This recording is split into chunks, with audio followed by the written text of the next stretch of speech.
주님, 이 시편 23편의 말씀을 하나님이 주신 말씀으로 믿고 준비하여 성도들과 이 시간 나누고자 하오니 성령께서 붙들어 주시고 인도해 주셔서 말씀을 전하는 종이나 말씀을 듣는 성도들이 함께 하나님의 음성을 들을 수 있도록 역사하여 주시옵소서. 우리 주님 예수님의 이름으로 간절히 기도드리옵나이다.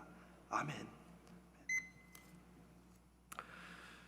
여러분, 우리는 오늘까지 이제 10번에 걸쳐서 하나님을 새롭게 알자라는 주제로 말씀을 나누고 있습니다. 여러분, 주보 한번 펴보세요.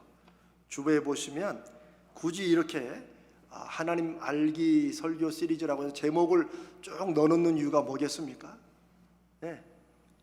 이제 하나님이 이런 분이시라는 거, 우리가 지금 어떤 주제로 설교를 쭉 나눌 때는 여러분 설교를 다 기억하라는 얘기가 아닙니다. 하나님께서 언젠가 여러분들에게 이 말씀들을 생각나게 하실 거라고 저는 믿습니다. 그러나 이 전체 흐름을 한번 보면서 하나님을 우리가 새롭게 알아가는 그런 이제 주제를 가지고 말씀을 나누는데, 오늘은 10번째 이 시리즈의 제가 마지막, 물론 하나님에 대해서는 더 새로운 말씀이 많지만 제가 준비한 것은 오늘 10번째로 이제 이 하나님을 우리 삶에서 경험하자. 그래야 우리의 신앙생활이 새로워지고 삶의 축복을 더 누린다는 의미로 오늘은 마지막 시간에 하나님이 진짜 필요한 인생이 됩시다 라는 말씀으로 여러분과 나누고자 합니다. 여러분, 하나님이 필요하십니까? 정말 하나님이 여러분의 인생에 필요하십니까? 왜 제가 이걸 묻냐면, 하나님에 대한 믿음이, 우리가 믿는 기독교 신앙이 우리 인생에 실질적인 힘과 도움이 된다고 성경은 말씀하고 있습니다. 저도 뒤늦게나마 그것을 경험하고 믿고 확신하는 목사이고, 그리고 이 시대에 우리는 특별히 이런 하나님을 전할 사명이 있습니다. 나는 정말 하나님이 필요한가? 나는 정말 하나님의 도움을 필요로 하며 살아가는가? 우리가 이 시리즈의 마지막으로 한번 진지하게 우리 스스로에게 던져봐야 합니다. 3월 9일이면 이제 대선이 있는데, 여러분 아시는 대로 1, 2등을 다투는 대선 후보들이 앞다투어 경쟁이라도 하듯이 성경을 끼고 교회를 찾아 예배 드리는 모습들이 몇 번 나왔습니다. 근데 여러분, 저는 그 광경을 보면서 그런 의문이 들었어요. 제가 이 설교를 오래전부터 이게 준비하고 있었기 때문에, 저분들이 정말 하나님을 필요로 할까? 모르겠습니다. 그 순간은 자기가 대통령이 꼭 되고 싶으니까 하나님이 필요로 하겠지요. 그러나 저는 아니라고 생각합니다. 왜냐하면 저들에게 필요한 것은 하나님이 아니라 자기들이 하나님을 믿는다고 생각해 주기를 바라는 유권자들이고, 더 정확하게는 이들이 교회에서 예배 드린다고 성경을 끼고 가서 앉아 있는 것은 표가 필요해서 그렇습니다. 제가 하나님이 여러분에게 정말 필요하십니까? 라고 물을 때 우리가 하나님을 필요로 하는 것은 지금 대선 후보들이나 다른 사람들이 한 번씩 하나님에 대해서 뭔가 이렇게 제스처를 취하는 그런 뜻을 말씀드리는 게 아닙니다. 하나님을 진짜로 필요로 하는 인생에 대한 얘기가 하나 있습니다. 한 번은 어떤 성도가 사업에 크게 실패하고 또 그로 인해서 아내와 별거도 하면서 너무너무 낙심해서 한 목사님을 찾아갔다고 합니다. 이 사람이 목사님 앞에 펑펑 울면서, 목사님, 저는 완전히 실패했습니다. 제게는 이제 하나님밖에는 아무것도 인생에 남은 게 없습니다. 그런데 영어로 하나님밖에 남은 게 없다는 말은 믿음의 고백이 아니라 그냥 인생에 하나님밖에 이제는 없다라고 하는, 아무것도 없다는 것을 그냥 관용적으로 표현하는 영어식 표현입니다. 그런데 그 얘기를 듣던 그 목사님이 이렇게 묻더랍니다. 정말 하나님이 당신의 인생에 여전히 남아 있습니까? 이 사람이 어리둥절해가지고 자기는 그냥 쓰는 표현인데, 쉽게 말하면 우리가 내가 산전수전 안 해본 거 다 없다, 그럴 때 정말 안 해본 게 다 없습니까? 제가 그만큼 노력했다는 그런 뜻이겠죠. 그런 차원에서 이제 나는 하나님밖에 남은 게 없다라고 이제 하소연을 하는데, 그 목사님이 정말 당신 인생에 그래도 하나님은 남아 있습니까? 물어보니까 이 사람이 얼떨결에 네, 그렇다고. 그러자 이 목사님이, 그러면 당신은 모든 걸 가지고 있으니 다시 시작하라고 이렇게 얘기를 했다고 합니다. 여러분은 이 얘기를 듣고 어떤 느낌, 어떤 생각이 드십니까?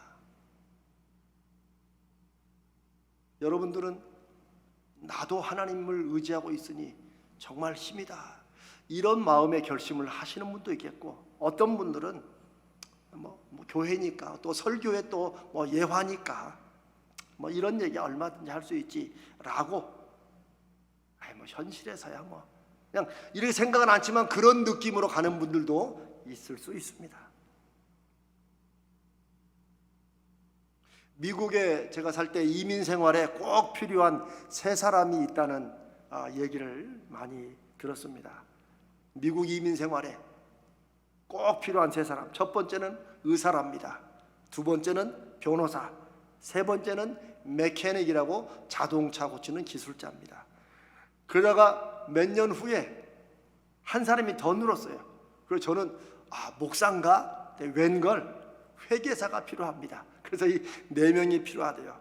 제가 한국에 돌아온 후에 이 말을 했어요. 한국에 꼭 필요한 사람은 뭡니까? 그랬더니 제 말을 듣던 분이, 이거 목사님, 한국에서 꼭 필요한 건 하나밖에 없대. 하나밖에 없대. 그게 뭘까요? 여러분도 아시는 거, 돈이래요. 돈. 한국은 의사고 변호사고 다 필요 없고, 한국은 돈만 있으면 다 된다는 거예요. 한국 사람은 그런 면에서 아주 실제적이라는 생각이 듭니다. 자, 여러분, 이런 세상에서 돈만 있으면 모든 게 다 된다고 많은 사람들이 믿고 있는 이런 사회에서 우리가 오늘 이 3월을 시작하는 첫 주에 우리 인생에 정말 필요한 것은 하나님이다 하는 말을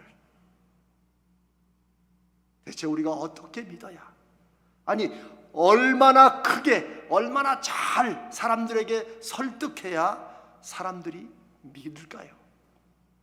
아닙니다. 우리의 말하는 것에 달려있지 않습니다. 우리 자식들에게도 아무리 크게 말한다고, 아무리 오래 말한다고, 아무리 설득한다고, 하나님이 정말 우리 인생에 반드시 계셔야 될 분이다라고 받아들이지 못할 때가 많습니다. 이것은 경험으로 보여줄 때만 사람의 가슴 속에, 영혼 속에 들어가는 것이라고 저는 그렇게 확신합니다. 성경에는 저와 여러분이 애를 쓰고 힘을 쓰며 살아가는 이런 것과 똑같이 인생을 살았던 많은 사람들이 자기의 인생 속에서 하나님과의 관계로 어떻게 인생이 바뀌었는지, 어떤 인생을 살았는지를 기록한 많은 내용들이 있습니다. 그게 성경의 대부분을 차지하죠. 성경이 왜 그런 식으로 하나님의 말씀이라고 하면서 사람들의 얘기가 쓰여 있는가? 이게 우리에게 주는 놀라운 교훈과 깨달음이 있습니다. 하나님은 우리에게 이거 해라, 저거 해라, 하나님 나는 이런 사람이다라고 그렇게 설명하기 위한, 말로 설득하기 위한 그런 성경을 주시지 않고, 자기 인생에서 하나님을 경험한 사람들의 고백과 간증을 통해서 너도 이 사람들처럼 나를 만나면 인생이 바뀐다, 인생이 새로워진다라고 경험으로 말씀하는 거예요. 하나님은 경험으로 보여주는 것이지 입으로 설명하는 것이 아니라는 것입니다. 오늘 본문에 우리가 잘 아는 시편 23편, 예수 안 믿는 사람들도 시편 23편은 알 정도입니다. 너무나도 유명하고 너무나도 아름다운 시편이죠. 그런데 이 시편 23편은 다윗이라는 사람이 바로 자기가 믿고 자기가 인생에서 경험한 하나님을 고백하고 있는 그런 내용입니다. 다윗이 여호와는 나의 목자시니 내가 부족함이 없으리로다. 이 말은 하나님이 나의 목자, 내 인생이 내가 양이라면 하나님은 내 인생의 목자가 되시니 나는 그렇다면 그 이상 더 필요한 게 없다라는 뜻입니다. 너무나도 잘 알려진 시편 23편이지만 여러분, 다윗이 이런 하나님을 고백하는 것이 책상에 앉아가지고 그냥 하나님이 어떤 분일까, 아니면 성경을 공부하다가 하나님이 이런 분이겠구나 라고 쓴 거라고 생각하십니까? 아니면 늘 그냥 평안한 인생 중에서 그냥 놀고 먹고 이러다가 그냥 툭 나온 얘기일까요? 아닙니다. 다윗의 인생을 성경을 통해서 보면 다윗이 이런 고백을 하기까지 다윗의 인생이 얼마나 파란만장했는지, 정말 웬만한 사람이면 하나님 때문에, 하나님 믿는다는 것 때문에, 하나님이 자기를 기름 부었기 때문에, 그 다음 왕으로 그냥 미리 앞으로 세운다는 것 때문에 이런 고통을 받는다면 하나님 포기했을 것 같은 그런 인생, 그런 고난을 많이 겪습니다. 죄도 없이 사울에게 쫓겨서 정말 십수년을 목숨이 왔다 갔다 하는 그런 도망하는 시절을 갔습니다. 다윗은 그런 자기를 들판의 개와 같다고, 들판을 이리저리 도망다니는 들판의 개와 같다고 자기를 성경에 표현하기도 합니다. 심지어는 목숨을 살리기 위해서 마치 미친 사람 흉내를 내면서 침을 질질 흘리면서 벽을 긁고 다녔다고 성경이 그렇게 다윗의 고백을 통해 기록하고 있습니다. 저와 여러분이 그런 시절을 살아본 분이 있으신가요? 저는 없습니다. 저도 나름대로 힘들게 살았는데 그건 상상도 못했어요. 심지어 그런 고난 끝에 결국은 왕이 되었지만 다윗의 말년은 자기 자식 압살롬에게 목숨을 피해 쫓겨다니는 정말 그런 처참한 인생. 자기 자녀들이 서로 이복 누이 동생끼리 강간을 해가지고 그것 때문에 원수가 되는 이런 모습을 보는, 정말 우리로 말하면 산전수전 공중전을 다 겪은 그런 인생을 다윗이 살았습니다. 다윗이 일평생에 하나님이 복을 주셔가지고 편안하게 그냥 누구 말대로 눈누나나 하면서 그러니까 참 속도 좋지, 여호와는 나의 목자시니 내게 부족함이 없으리로다 라고 한 것 같지만,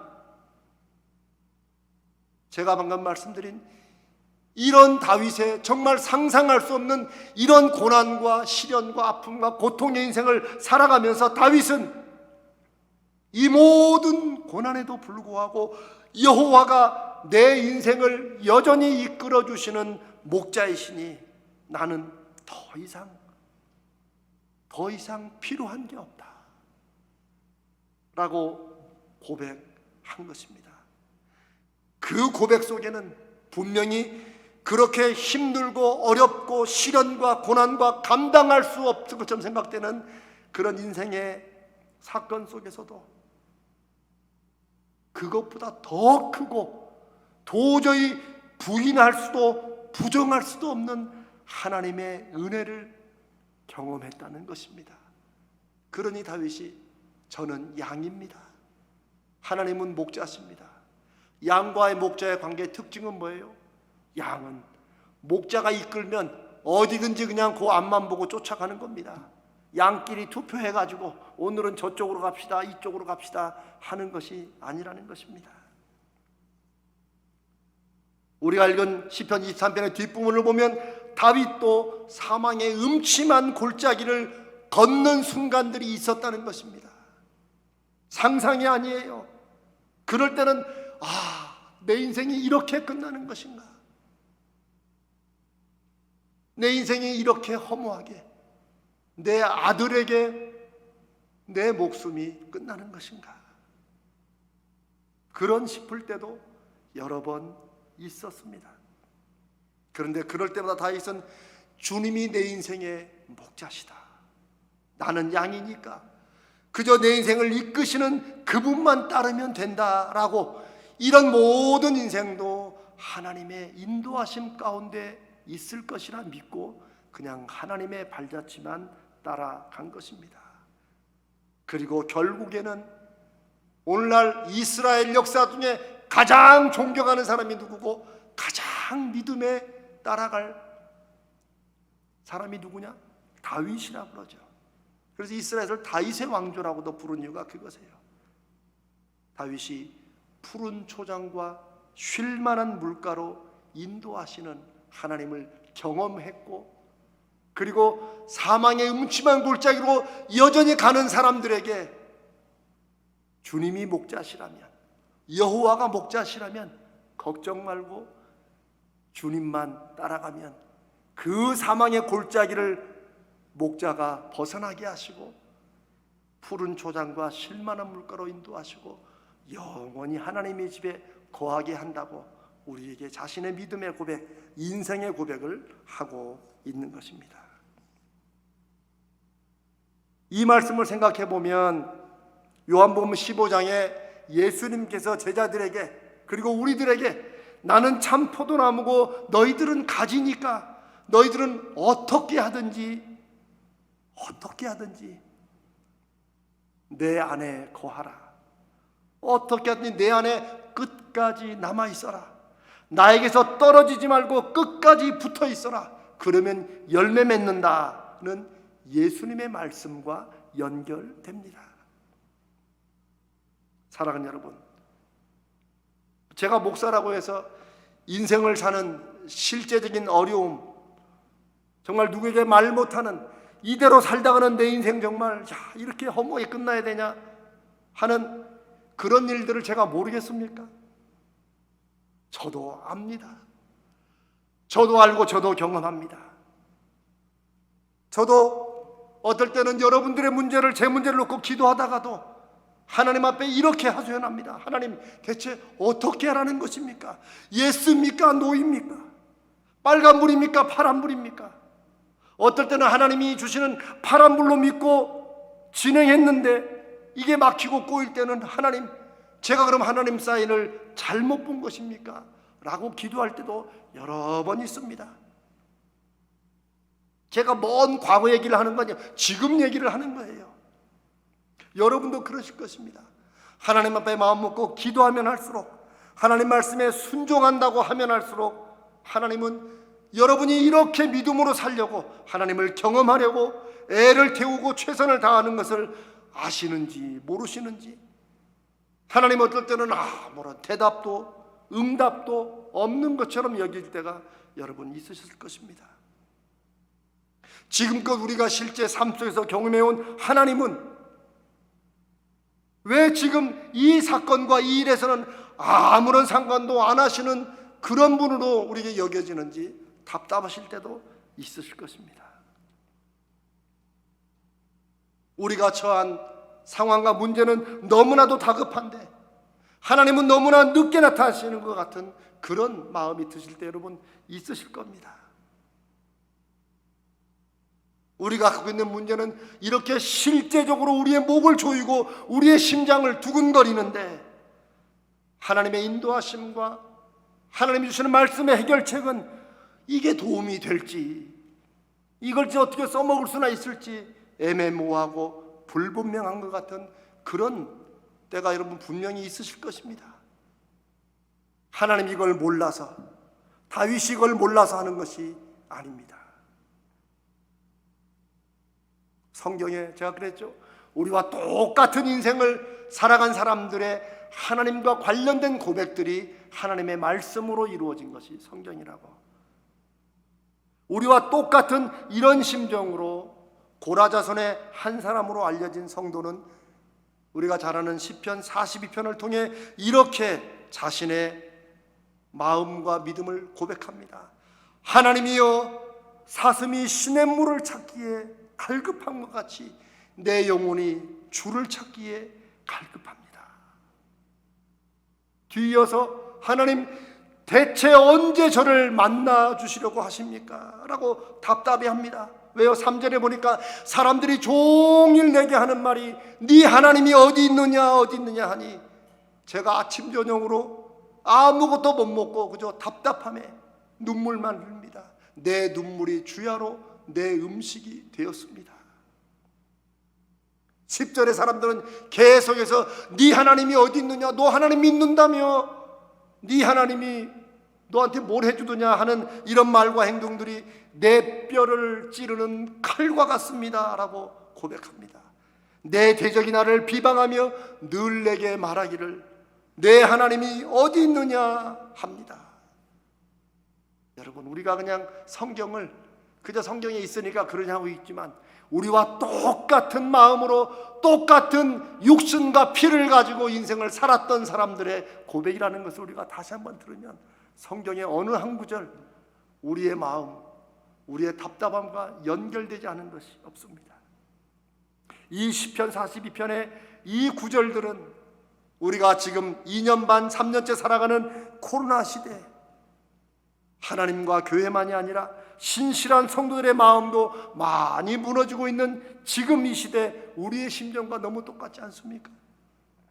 지금 우리가 사는 이 코로나 시대는 야, 하나님이 계시면 이 코로나를 그대로 두었겠냐부터 시작해가지고 교회가 저 코로나 중에도 그렇게 교회 대면 예배 모이는 건 헌금 때문에 그러는 거야, 돈 때문이야 라는 말들이 방송 뉴스를 타고 흘러내리고, 성도들도 뭐 어쩔 수 없지 뭐, 하긴 그것도 그런 것 같아 라면서 스스로가 스스로의 믿음을 무너뜨리는 시대에 우리는 살고 있습니다. 이럴 때 정말 하나님 정말 어디 계십니까? 하나님 정말 살아계신다면서 왜 아무 말씀도 안 하십니까? 사람들이 종일 우리더러 하는 말이 네 하나님이 어디 있느냐, 너희가 믿는 하나님이 교회에서나 있지 어디 있느냐라고 묻습니다 라는 시편 42편이 바로 오늘 2020년 이 시대에 하나님께 드리는 우리의 답답한 기도요, 우리가 하나님 앞에 드리는 하소연입니다. 그런데 이런 시대는 믿음에 대한 낙심과 실망과 포기의 시간이 아니라 오히려 하나님을 새롭게 경험하는 시기가 되어야 된다고 저는 믿습니다. 그런 시기라고 저는 확신합니다.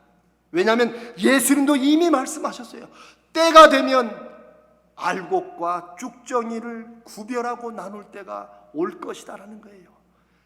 이 시대가 우리 인류의 마지막 시간 아니겠지만 때로 인생의 일들은 다 예수 믿고 다 하나님의 자녀고 그렇게 교회들이 많고 성도들이 넘쳐 흐른다고 해도 하나님께서는 시간 때마다 인생의 일들을 통해서 알곡과 쭉정이가 구분되듯이 내가 정말 하나님을 믿고 있는지, 내가 정말 하나님을 내 인생의 목자로 믿고 살아가는지를 우리로 돌아보게 하시는 그런 일들이 생긴다는 것입니다.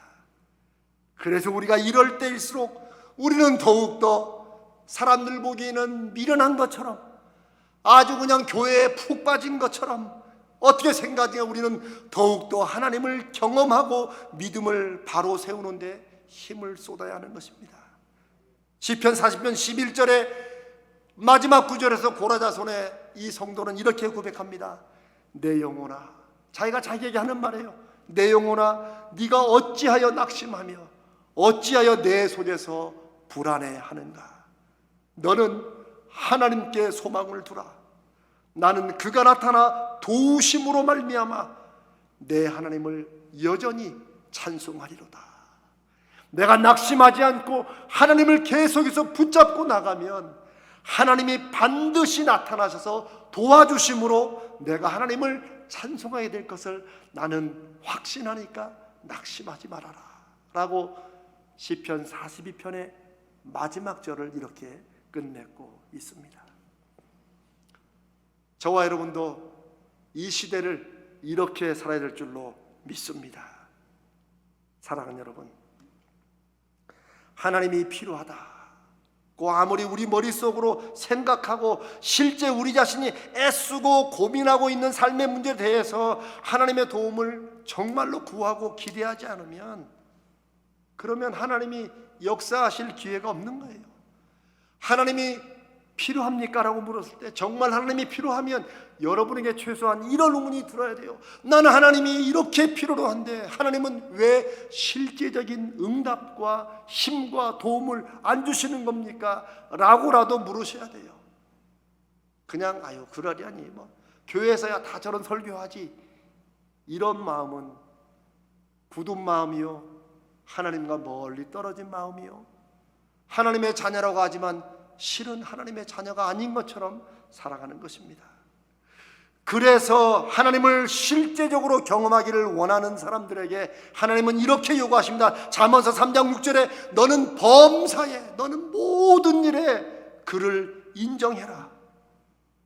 우리의 지식이나 경험을 의지하지 말고 눈에 보이는 것에 거기에 빠지지 말고 너는 범사에 그를 인정하라. 그리하면 그분이 너의 길을 지도하시리라. 하나님을 경험하려면 하나님께 우리 인생의 문제에서 기회를 드려야 됩니다. 하나님의 방법이 답답하고 때로는 의심도 들고 염려가 되어도 포기하지 말고 하나님이 반드시 하나님을 찾는 자들에게 상 주시는 부심을 기억하고 믿으며 하나님께 계속해서 기회를 드려야 됩니다. 제가 하나님을 새롭게 알고 경험하자는 이 시리즈 설교의 10번째를 여러분과 나누며 정말 하나님이 필요로 하는, 하나님을 필요로 하는 인생, 내 인생에 하나님이 없으면 아무것도 아닌 그런 인생을 우리가 살 결단과 각오를 하자고 이런 말씀을 드립니다. 저와 여러분이 정말 하나님이 필요한 인생을 산다면 우리는 이미 복받은 사람입니다. 하나님에 대해 아쉬울 게 없는 사람이 겉으로는 아무런 문제가 없는 듯 하지만 사실은 인생에서 가장 큰 문제를 해결하지 못한 사람 아닙니까? 왜요? 우리는 이 세상이 전부가 아니고 이 세상이 끝이 아니라는 것을 알고 믿기 때문입니다.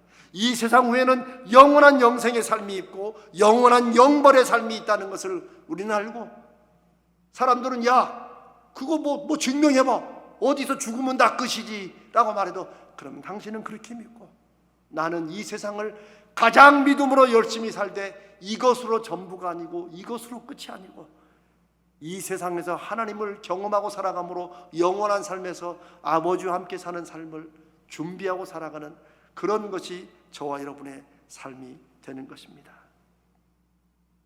이제 61년째를 이 세상에서 지내고 있는 우리 가자제일교회가 이 시대에 해야 될 일이 분명하게 하나 있다면 다른 무엇보다 그것은 하나님을 정말 믿고 정말 그대로 한번 순종해봐서 그 믿음의 증거가 나타나는 신앙생활을 우리가 해보고 경험하는 것이라고 저는 믿습니다. 그래서 누군가가 이 코로나 와중에도, 이 코로나 이후에라도 아니 정말 하나님 믿어요? 라고 여러분에게 물은다면 저와 여러분 다윗처럼, 다윗이 시편 23편에 사망의 음침한 골짜기를 다 통과한 그런 인생의 경험에서 나오는 가슴 벅찬 감동으로 내 인생에 필요한 분은 오직 하나님뿐이다라고 여러분의 삶의 간증으로 고백하는 그런 믿음이 여러분에게 경험되시기를 축복합니다. 하나님을 새롭게 경험하기 위한 설교의 이 마지막 주일에 저는 사랑하는 여러분과 지금 온라인으로 예배하는 모든 성도들에게 다시 한번 이런 인생을 사시기를 축복합니다. 하나님이 필요한 인생, 하나님이 없어서는 안 되는 그런 인생, 다 있어도 하나님이 없으면 아무것도 안 가진 것이 되는 그런 인생, 아무것도 없어도 하나님만 있으면 모든 것을 가지고 있는 인생, 그런 인생이 여러분의 인생 되시기를 축복합니다. 우리가 이런 믿음의 인생의 열매로 우리 사랑하는 가정들, 우리 사랑하는 자손들에게 이 하나님을 삶으로 증거해주는 그런 복된 여러분, 복된 교회 되시기를 주님의 이름으로 축복합니다.